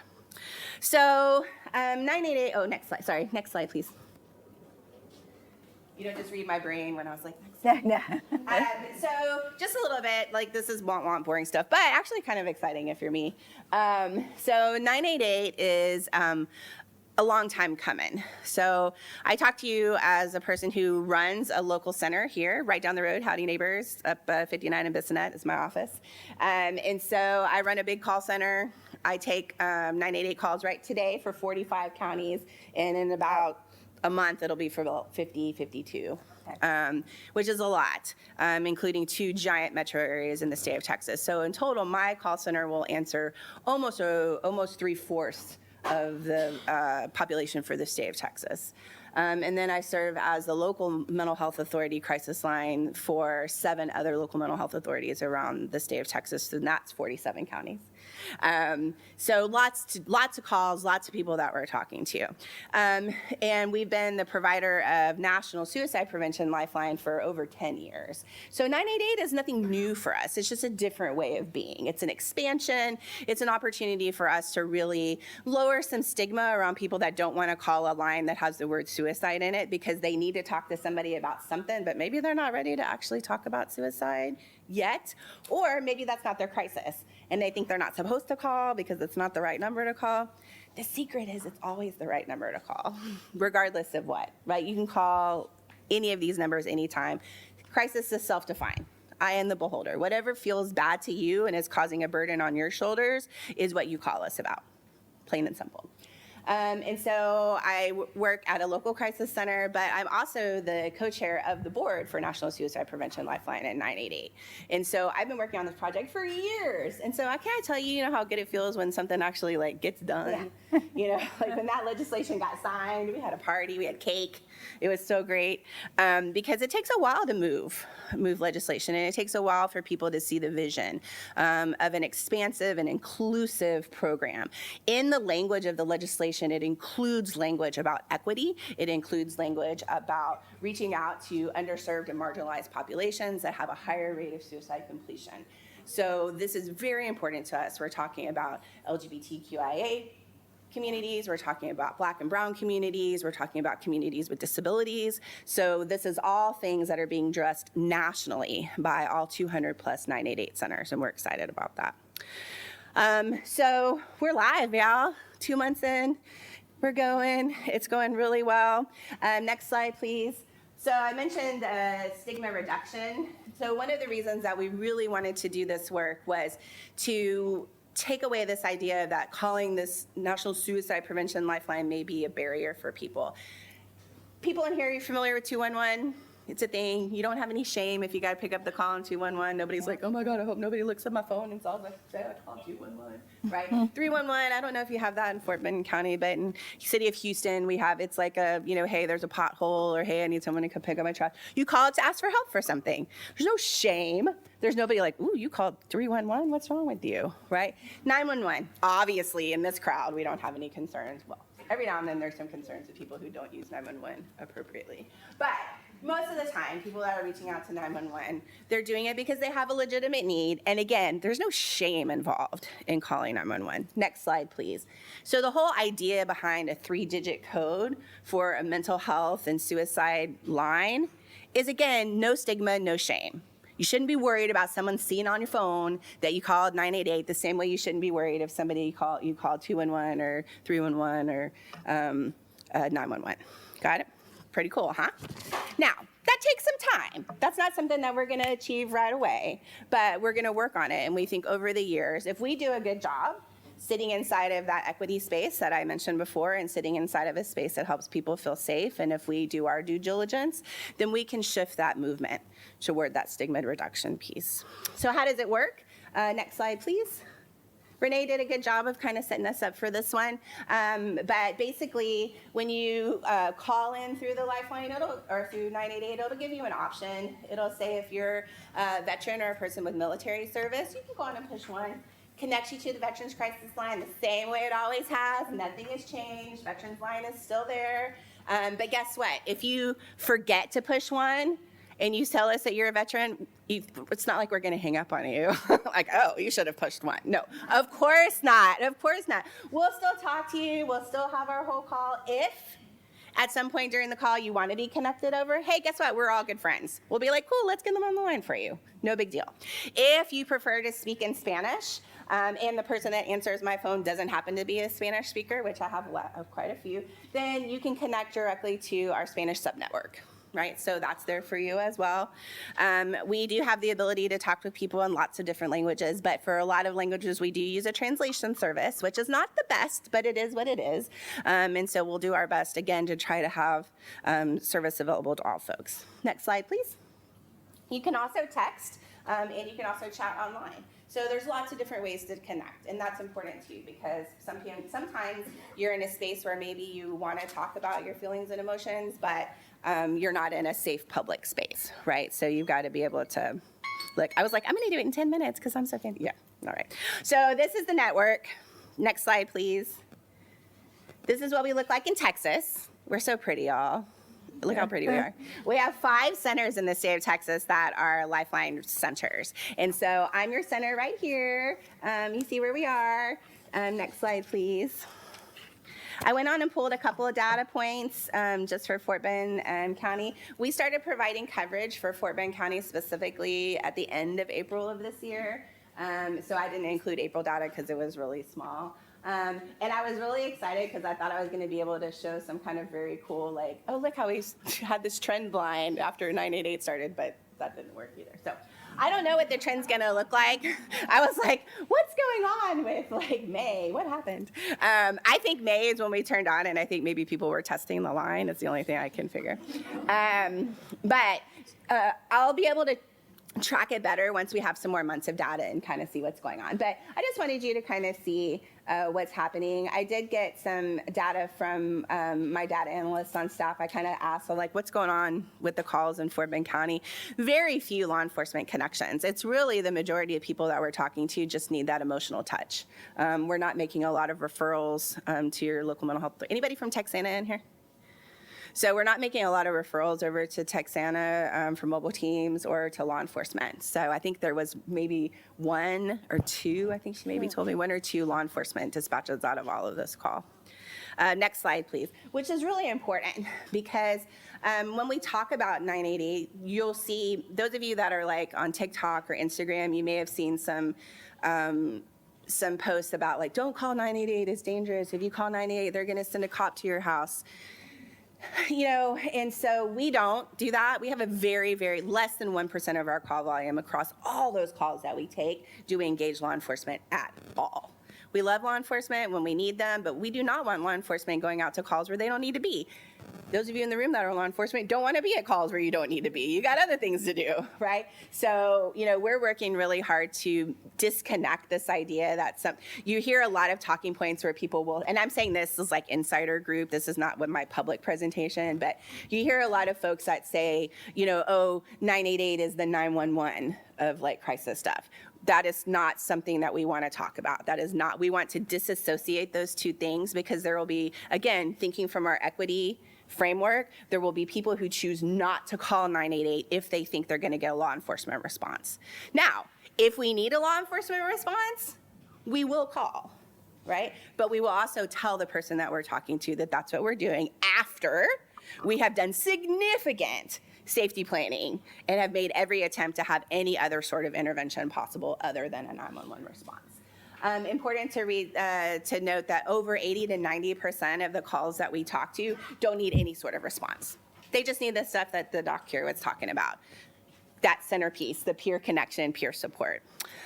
So here's some cool resources for you. I think y'all got this PowerPoint, and you'll get it later so you can see. There's a wonderful list of frequently asked questions specifically about 988, literally everything your heart could desire. Next page, please.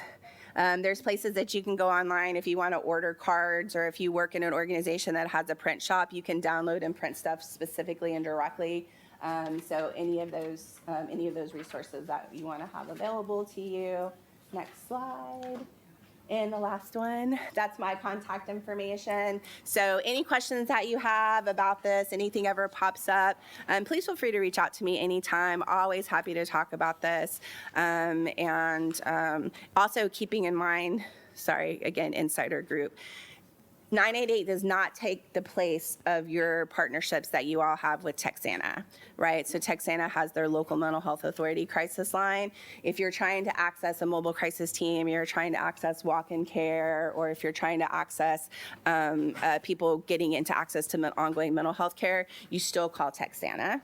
On their local mental health line. This is really for people that are not necessarily looking for ongoing mental health care. They don't necessarily need that crisis response. They don't want to call a mental health agency. That's sort of the difference here. Also wanted to point out one other thing, thanks to you folks. There is an actual hotline that's specifically dedicated for first responders. That's called the Heroes Helpline. And I wanted to make sure that y'all knew that, so that it's run by UT Health. And so if you want to write it down, I'm going to tell you the number. It's 1-833-367-4689. 1-833-367-4689. It's a peer hotline specifically for people that are first responders and law enforcement, and it has a connection for telehealth and substance use supports as well. Can you repeat that again? 1-833-367-4689. And folks are always welcome. I mean, anybody can call 988, but if they identify as a first responder, we will likely connect them to this service as well, just because it's a very specific resource. Okay, whew, that's it. Woo.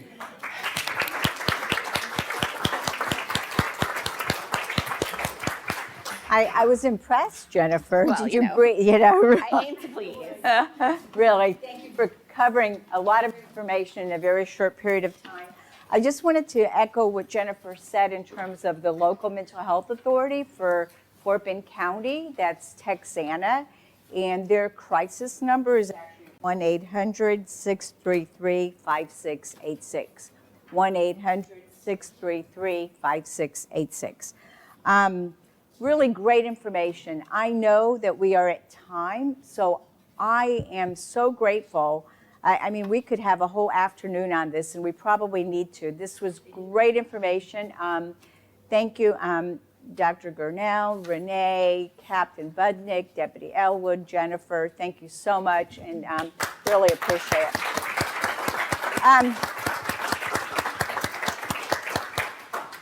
We are going to, can you all stay for like 5 minutes, questions? I know that, again, some people have to get back to work or whatever, but this is such an important topic, and we do want to provide an opportunity for questions and answers, and we'll be around if you need to talk to one of us, or I will stay also. Are there any questions? Yes.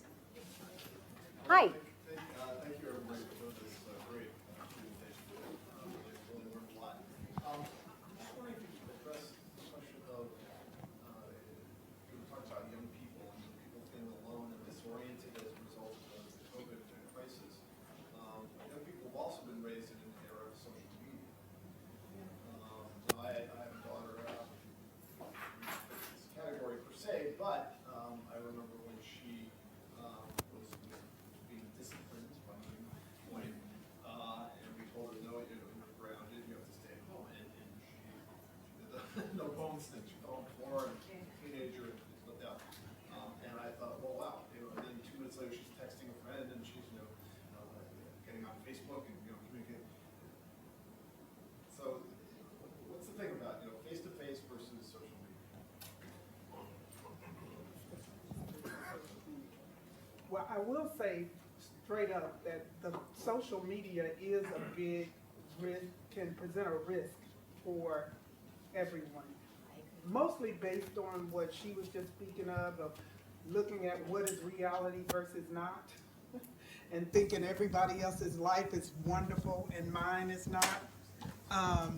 But I missed the last part of your question about what's best face to face. I didn't get that part. No, it's just really the, the real difference between, in other words, the fact that people were, students in crisis because they have to do school from home.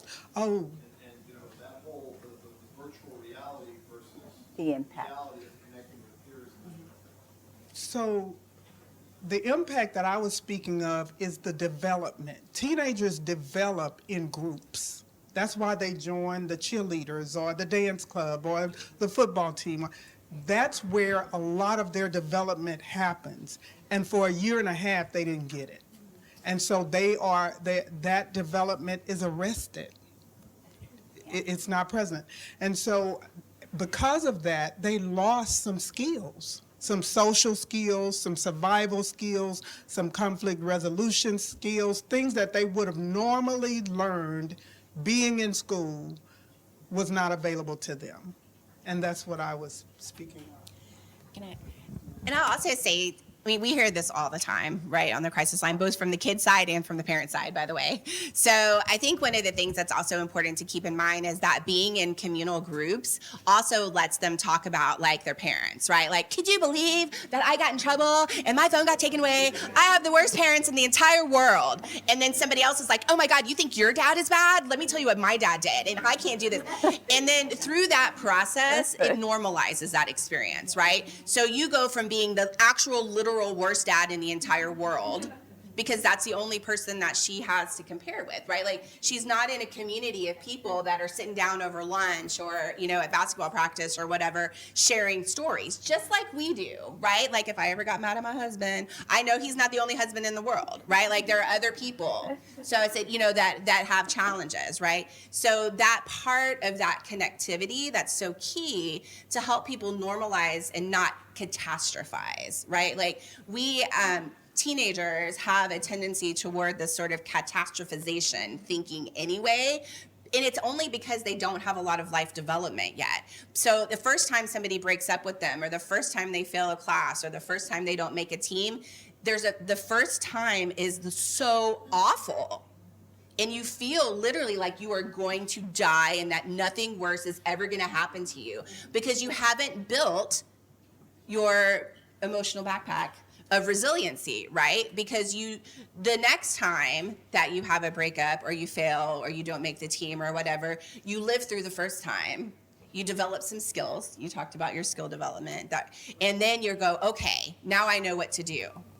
And so by the time you get our age, hopefully you've processed through some of that, and we have more and more skills so that we have the ability to normalize some of these things that as teenagers we think are catastrophic. Now, that doesn't help you a whole much, except for that baby be in her head about why things are so challenging. But it also can be why sometimes what the things that we do when people are punished, taking away their phones, telling them that they can't go places, often are sometimes the things that are actually the most helpful for them, and that's a parenting dilemma. So I can't fix that one. Yeah, that was- Thank you. Any other questions? Yes, let me give you the microphone. Oh, we don't know if it will work. You have to turn it on. I can talk loud. But I think, okay, you can be loud. Okay, sorry. The question I have is, we're doing this here as adults. Why doesn't this get put into schools, middle schools, especially high schools, where they have like assemblies to let these kids know that this is here?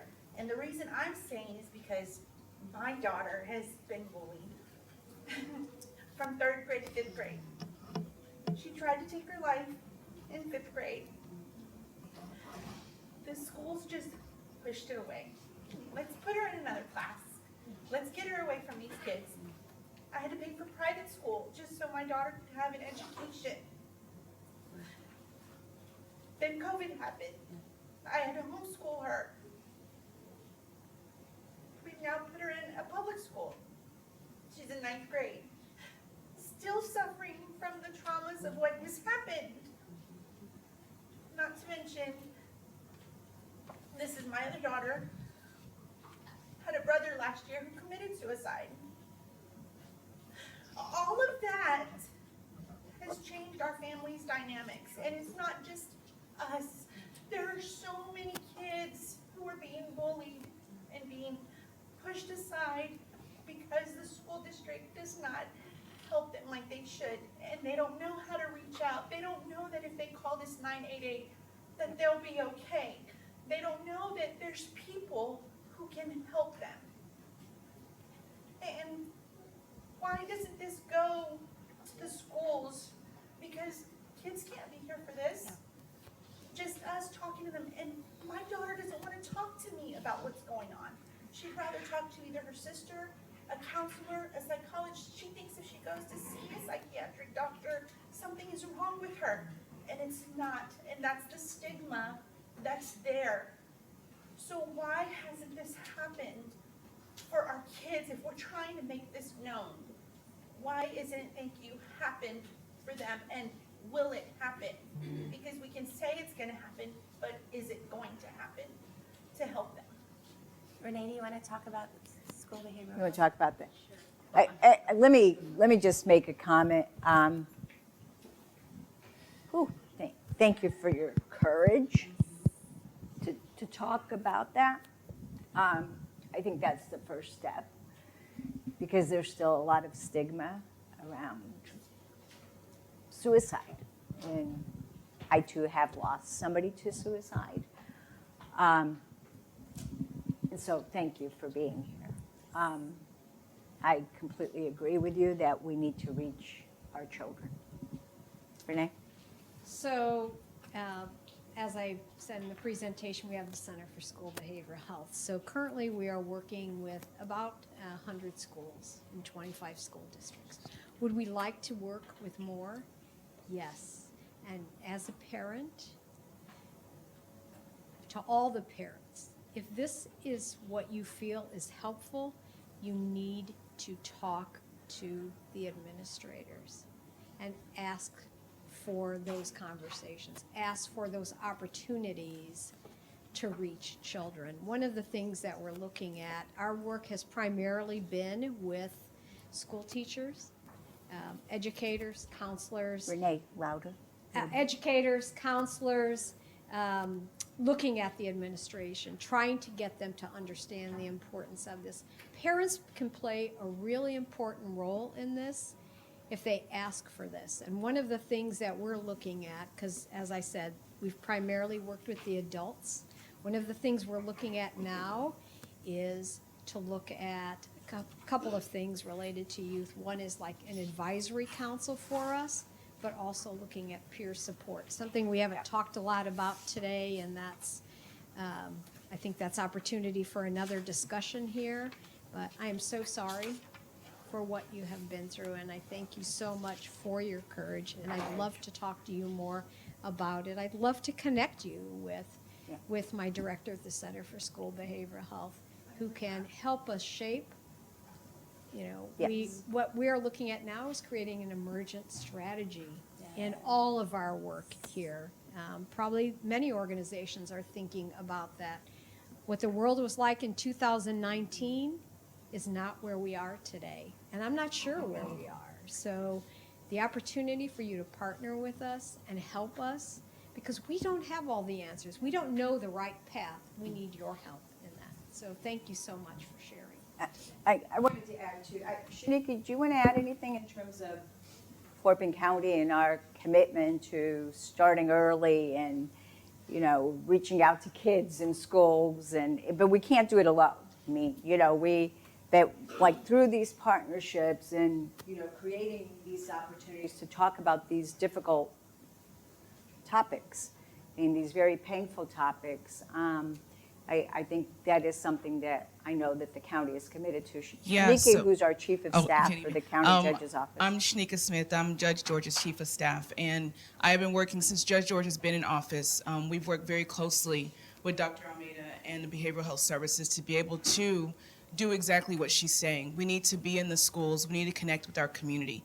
It's very dear to Judge's heart for us to be able to do this. And so Connie and I have done the task force. We've done our internal task force, and then we have also our youth that have been involved with our youth leadership program that have helped because they identify it within the school and what is also lacking. So we've partnered with Behavioral Health Services to be able to do this in the community, and whatever we can do to reach out to you all for collaboration, we need that because it's hard to be inside of the schools. Can I have one more thing? Yeah, and then I think Jennifer wanted to add something also.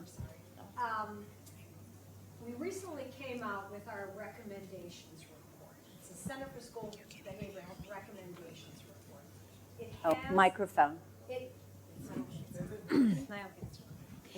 has in it recommendations for advocates. As a parent, you would be an advocate. It has recommendations for legislatures. You can access this through our website, mhahouston.org. If you want my card, you can email me. We'll email you a copy of this. But this is a plan, and it's not just for, we're talking about it at the state level. We're talking about it beyond that. We're talking with superintendents all over the country. It's kind of a roadmap to help us get children to where they need to be so they can learn. I always talk about this. Children are our most valuable natural resource, and we need to treat it like we do with other national resources and have that conversation around that. So again, mhahouston.org. You can find the recommendation report. It's very long, but you can easily download it. And if I need to get you a copy, I'll get you a hard copy. So just let me know. We have a question in the back, and then I know, Kim, you also have a question. So Can you? You're good. Yeah. Can you hear? It's on? Okay.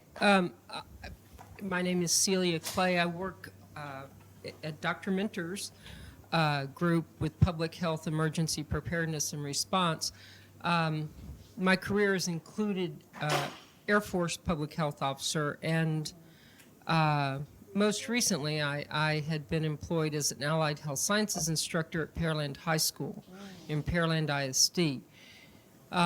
In the Air Force, I helped in the initial stages of creating our suicide registry, which was the first step to get our arms around the numbers and the data, to begin initiating aggressive reduction of suicides in the Air Force and across the Department of Defense. However, nothing is the same as when it's in your backyard or in your house or in your home. And at Pearland High School, we dealt with 3 suicides, I believe it was the year before Harvey, that we were already in the process, Pearland ISD, of creating a suicide reduction plan because we saw it rising in our student population. However, that catapulted us into implementing that plan, and our school counselors played a key role in creating the curriculum and working with our community partners. We also saw that our parents that came in for our ARD meetings, et cetera, routinely needed the resources. So we got them up and out into the community on a regular basis. That would prove very useful when the Santa Fe shooting took place just down the road from us, and profoundly impacted us. How could we reach out to our peers, to our families that had experienced trauma? I will say this, that the key to turning our school culture around was the aggressive training of our faculty members, not just our nurses, not just our administrators, but push it right down to the classroom. We'd had NAMI in to train us. We'd done a lot of pre-event training, but the 3 suicides were the bottom line. And it was all hands on deck across the school district at every level, push down the training to the classroom level, and then every teacher became a presenter. We use social media just like they can report criminal events through Crime Stoppers on their phones. We use social media to enable every student to be able to message that another student was at risk. The students adapted that culture. It wasn't pushed down once a year. The message was sent out before every holiday.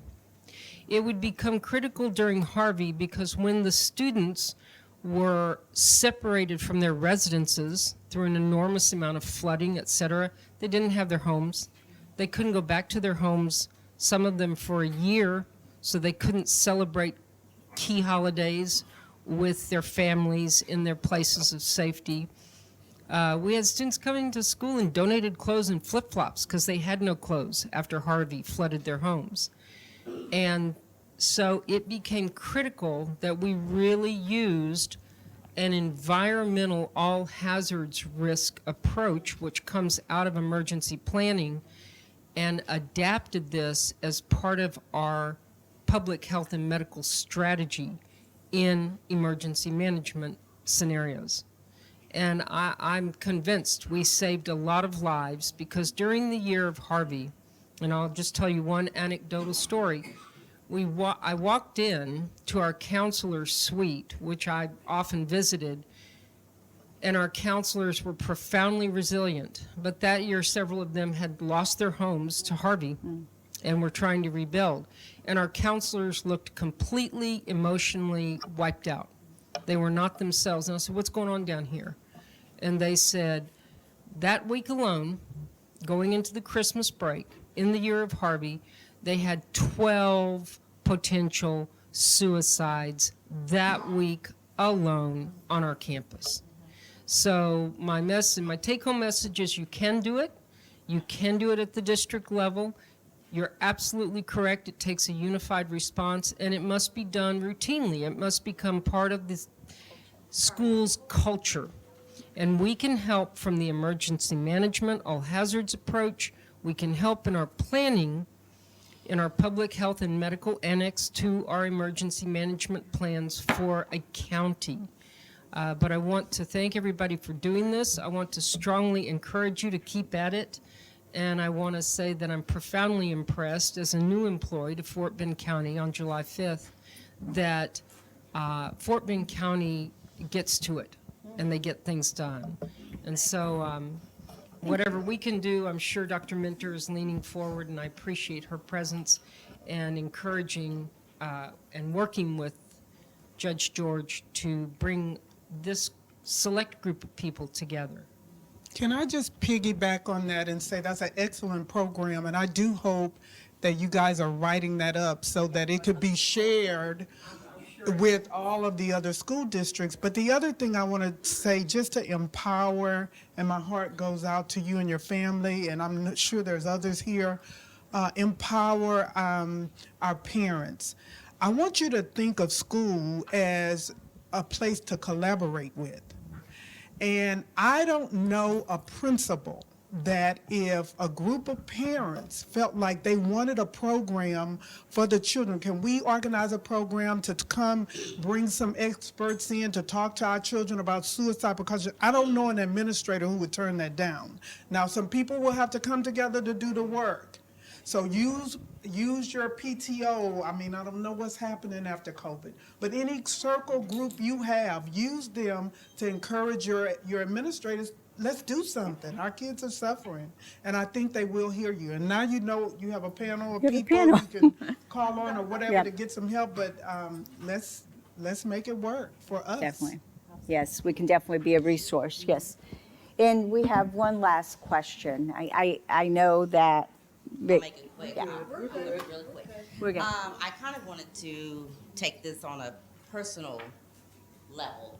So, my name is Kim Galloway. I do work under Dr. Connie Almeida with Behavioral Health Services. And I work with the Juvenile Diversion Program. I'll say this, I am very appreciative of the panel of the experts. I love it, and you're able to provide, you know, the materials, the resources, the tools, the skills. What I come across, the families are overwhelmed. And it's like, I can't get to that, I can't get to that, right? And so they're just feeling overwhelmed. They can't get to that appointment. Oh, I don't have time to call, it's too much. On a personal level, because I have dealt with this, and just because I work in behavioral health doesn't mean that I have it together, right? And I've been doing this almost 20 years. So I have a 17-year-old and I have an 11-year-old. The 17-year-old, she's a senior now, but her junior year was rough. And I mean rough. I was like, what in the world? I was scared. I would get up in the middle of the night, go check her room to make sure she's still breathing like she was a baby, you know. My firstborn, right? I feel like our panels need to be personal stories. So people can know how to handle this, because I was like, I don't know what to do with my child. It's my firstborn, right? And what she's going through, and the fact that I can't fix it, right?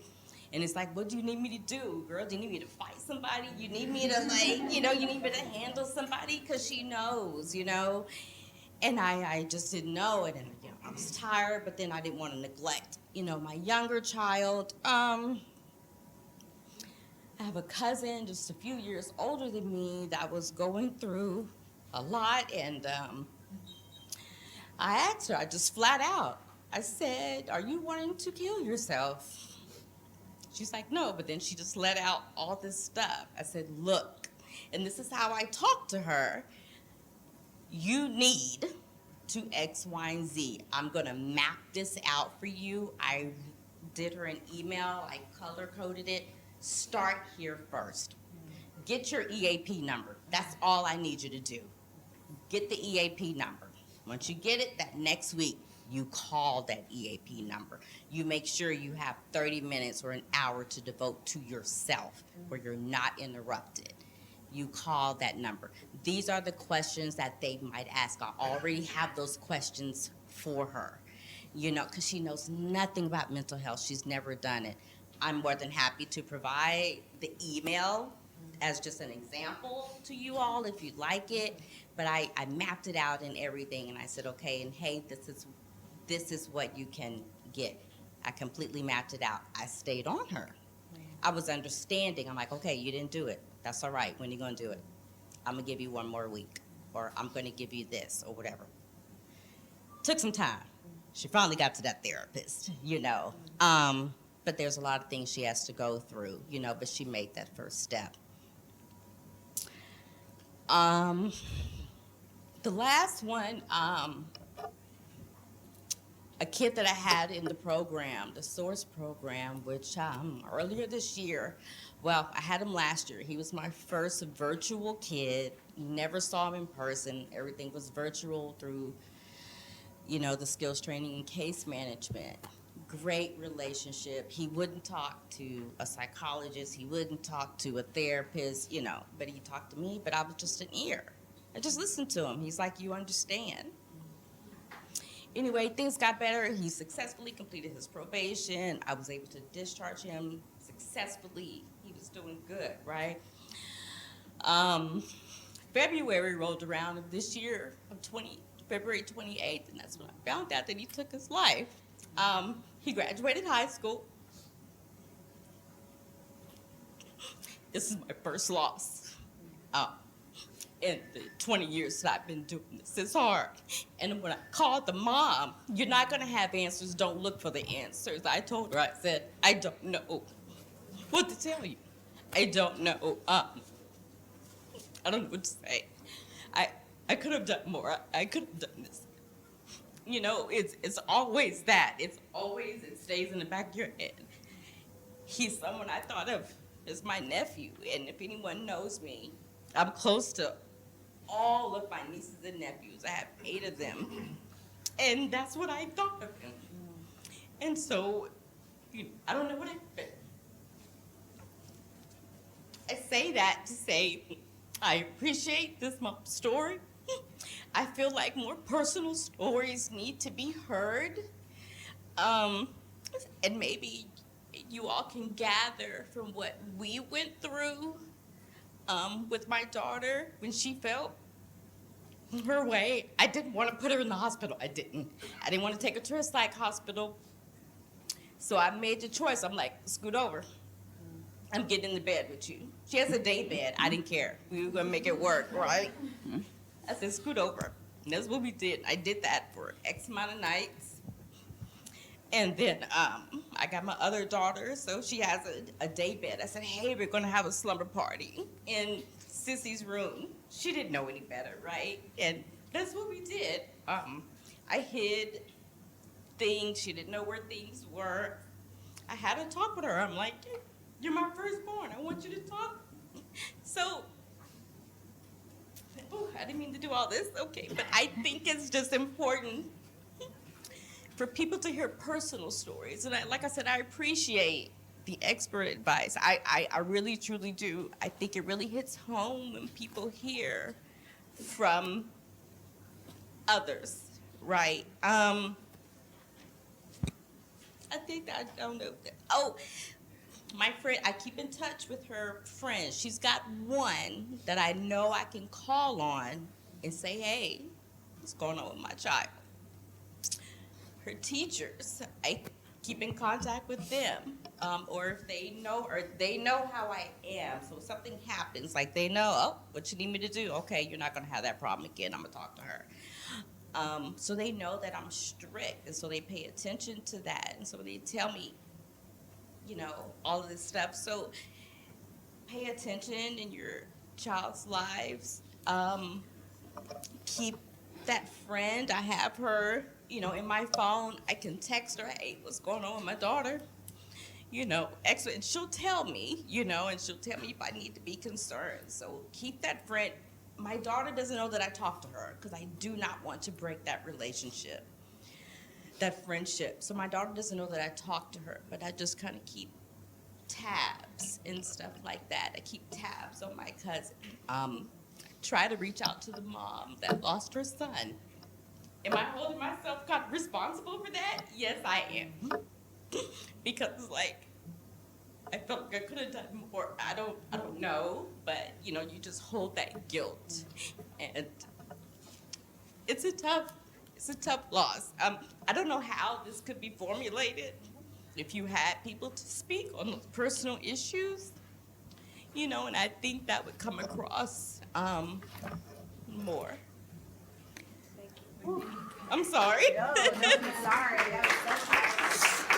So, Jennifer? I have lots of things. Jennifer's going to receive. Alrighty, I got a list. So absolutely, I think that there's 100% so much power in storytelling. And so I think we've seen two very clear examples of that. And then from response, right? Cecilia's story about how to respond, and your story about the schools, and your story not only about your child, but then also as a survivor of suicide loss, right? Which I know that there's probably quite a few in here, including some of our colleagues at the table who talked about their experience as well. And so a couple of things, because I am going to jump into like a little bit of like information giving, because that's my role on the panel today. So the first thing is that you'll typically, in an environment like this, with like what we're doing today, which is an information giving environment, is going to be a very different type of interaction than a storytelling, trauma and grief support group. There are really, really great resources available through American Foundation for Suicide Prevention, afsp.org. And there are survivors of suicide loss groups within our community, which are very powerful and important, because a loss to a suicide, to be a survivor of someone who has died by suicide, means that you hold a different level of that sort of that guilt feeling and that woulda, coulda, shoulda stuff that you don't often hear when people are in sort of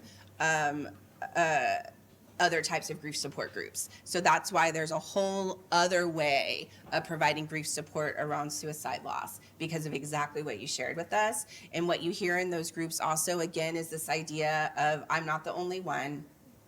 And this idea of the storytelling that you can get collaboratively with the people in the group, and the recovery. Right? Like, what are we doing next? We can't change what happened, but how are we moving forward as individuals, and what does that mean for us as our next steps? So, and I'm happy to talk with you more about that. The other thing I think I'm about to give a resource that I don't necessarily think is for survivors specifically of suicide loss, but it is, I use this as an educator quite a bit. There's a website called livethroughthis.org. And what Live Through This is it's basically a kind of a public art project where a person has interviewed and done portraits of, 100, 150 people who are survivors of suicide attempts.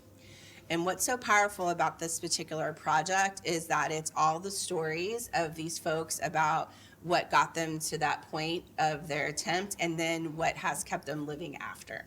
And I teach a lot at the Graduate College of Social Work at the University of Houston, and I use this particular project a lot to help my students look for gaps in care. Like we read through the stories and we say, where were the potential gaps in care here, so that we as providers can see where there might be things that, if we offered this program and if they lived in this community, what were the things that we could have done differently for them, moving forward. But as far as kind of stories, it's an interesting place to kind of hear and again normalize that idea, especially if you're a person that lives with suicidal thoughts, again, that you are not the only person that has that experience. And if you're a person who has actually made a suicide attempt and survived that attempt, you are not the only person who has had that experience. So again, looking for those connections and those networks and how we can kind of build and storytell in different ways, I think is very powerful. The other thing that I heard in your story, which I really appreciated, was that you were doing natural safety planning. You didn't know that I don't think that that's your area of expertise, but I heard specifically there's a template that we use in our center called the safety planning template. And I could go through the checklist of what you did around making sure that you have connections with people, that you know where your resources are, that you stay with the person in crisis, and that you make sure that your space is safe from lethal means. And that's one of the things we didn't talk about with our colleagues earlier on your list, where it was like, what are the risks specifically for law enforcement? Access to firearms. Right, we talked about that, access to firearms is a huge risk. Now, it's also totally possible, as we live in Texas, to live in a house safely with a firearm, as long as it's kept safely locked, right? With your ammunition in one place and your weapon in another, right? There's also possibilities of living in a house where you have lots of medications, with that being, safely in a lockbox, et cetera. We have all of those things at the Harris Center, and if you need access to like vendors of where you can get lockboxes and also medication disposal kits for old medicines, like we can definitely talk to you about that. But having a plan and walking through that, especially for yourself, if you're the person who's having suicidal thoughts, as well as for a loved one. And the third thing that I heard you say that was so powerful, I don't think it was your daughter, but it was your cousin or niece, cousin, about asking directly about suicide. Asking directly about suicide feels so scary, but it is so powerful. And being able to, especially if you're working with teens, because teens will obfuscate, right? Like if you say something like, are you thinking about hurting yourself? They're not thinking about hurting themselves, they're thinking about dying. It's a totally different question. And there's so many people that ask that question and then they're shocked that the person attempts suicide. But they're like, but I asked them. No, you didn't. You didn't ask them if they were thinking about dying or if they were thinking about killing themselves. You asked them if they were thinking about hurting themselves. And so I'm like an evangelist on this issue because it's so powerful what you did to name that space, Right. even though you were probably Right. shaking in your boots when you did it. Because, and what did they say? No. So but you don't know. As soon as you ask the question, you're like holding on for dear life, right? Because you're like, what if they say yes? What if they say yes? Well, then we go to the next step, right? And here's one of the tips from what I told you. You can call us. And what the situation where you're waiting on talking with the EAP, brilliant also. You can make calls collaboratively too. Like if you're with somebody and you really think that they would benefit from reaching out to Texana's crisis line for a mobile crisis response or to 911 just to talk to somebody, even to an EAP, you can sit and I can be like, I'll sit with you. I know that this is a scary call. Let's put it on speakerphone. And I've sat and practiced with people in schools and with kids. I also have an 18-year-old and I have a 14-year-old. And we've also had a really terrible junior year of high school. And that junior year was also during COVID, which made it doubly awful. And so we've sat together, right? Put it on speakerphone. And I've said, let's just see what happens. Let's test it. I know it's scary. Your slide, Renee, about what happens when you call, people are scared. So you could practice. Therapists, you can sit in an office with somebody and be like, and you know what? I'm happy to take your call. If you call and you're like, hi, I'm Jennifer, I'm a therapist, I'm sitting here with Tina, and she's okay today, we're here together, but I want her to know that this is a resource. Will you tell her a little bit about what you do? I'm gonna be like, absolutely. I have no problem with that call. People are worried about doing that because they're like, I don't wanna take up your time. That is our time. Before stage 4. Yep. So thank you for sharing that. I agree. I love the story and it's a powerful, but I also want you to hear the power in what you did. You did everything I would have done. And I know all the things. Same mom. You do everything that you know to do. And just like our friend Ma Angelou says, you do the best that you can until you know better. And then when you know better, you do better. And so that's why you're here today. You showed up today because you're like, I think I'm doing all the things. But there's always other things that we can share amongst each other. I'm learning stuff. I'm taking notes from my friends and colleagues here. That's part of this process and part of this experience of us working collaboratively. So thank you for that. I know that was a lot. So we quickly, because we really need to wrap it up. I heard, we all have the caution about inpatient care. There are so many other levels of care in mental health that doesn't require you to spend the night in a hospital. So I wanted to make sure people know, yes, therapy, yes, you can see a prescriber, but yes, you can go to what they call intensive outpatient, which is groups with your peers to discuss things.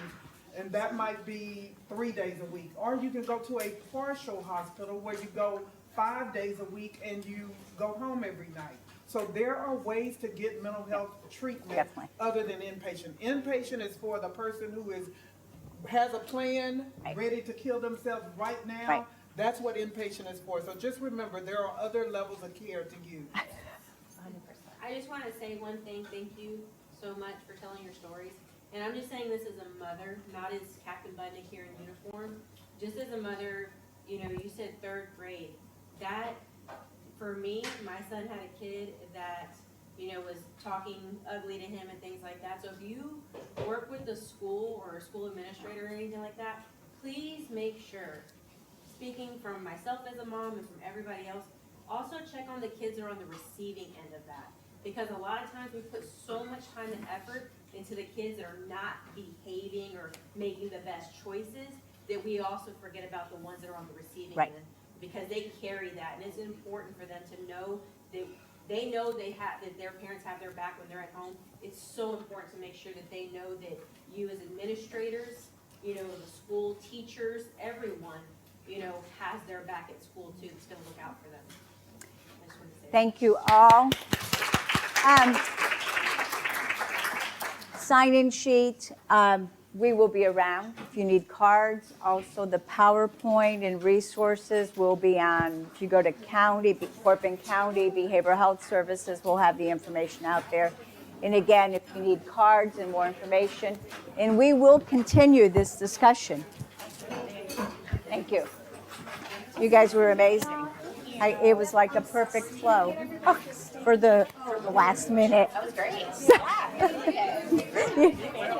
You saw me telling Wayne, I don't need you, I just need you. Can y'all gather, can we get a quick on the sheet? Oh, yeah. Yeah.